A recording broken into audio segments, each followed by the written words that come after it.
এখন গাঁৱত ৰাজু, শিখা আৰু ৰমলা আছিল।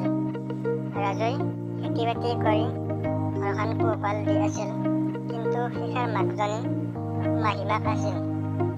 শিখাৰ ওপৰত বিভিন্ন ধৰণৰ অত্যাচাৰ কৰিছিল। ৰাজুৱে ৰাতিপুৱা হ'লে পথাৰলৈ গুচি যায়। তেওঁ এজন খেতিয়ক আছিল। আহক ভিডিঅ'টো চাওঁ আগলৈ কি হ'ল। ৰমলা, ক'ত গ'লা তুমি? ৰমলা, ক'ত গ'লা? আহাচোন এইফালে। ৰমলা, আছো ৰ'ব ইয়াতেই। কি হ'লনো?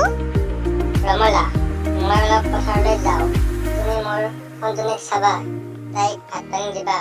মাক নোহোৱা ছোৱালীটো হাজাৰ হ'লে অকলে কৰি শিকাব পাৰে। তুমি অলপ চাবা তাইক, মোৰ সন্তানীটোক।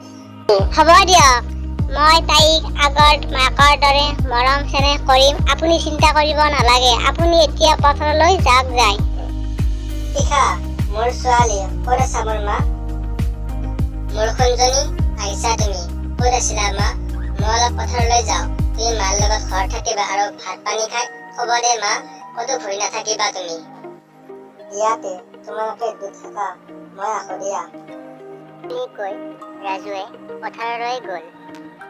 শিখা, ঘৰলৈ যা, বাচনবোৰ পৰি আছে, ধুই থবি। মা, কি কৈছা এইবোৰ? মই কাপোৰ ধুব নোৱাৰো নহয়। তই এতিয়া যাবিনে? মোৰ পৰাই নহ'লে মাৰ খাবি। মা, নালাগে মোক মাৰিব, মই যাই আছো দিয়া।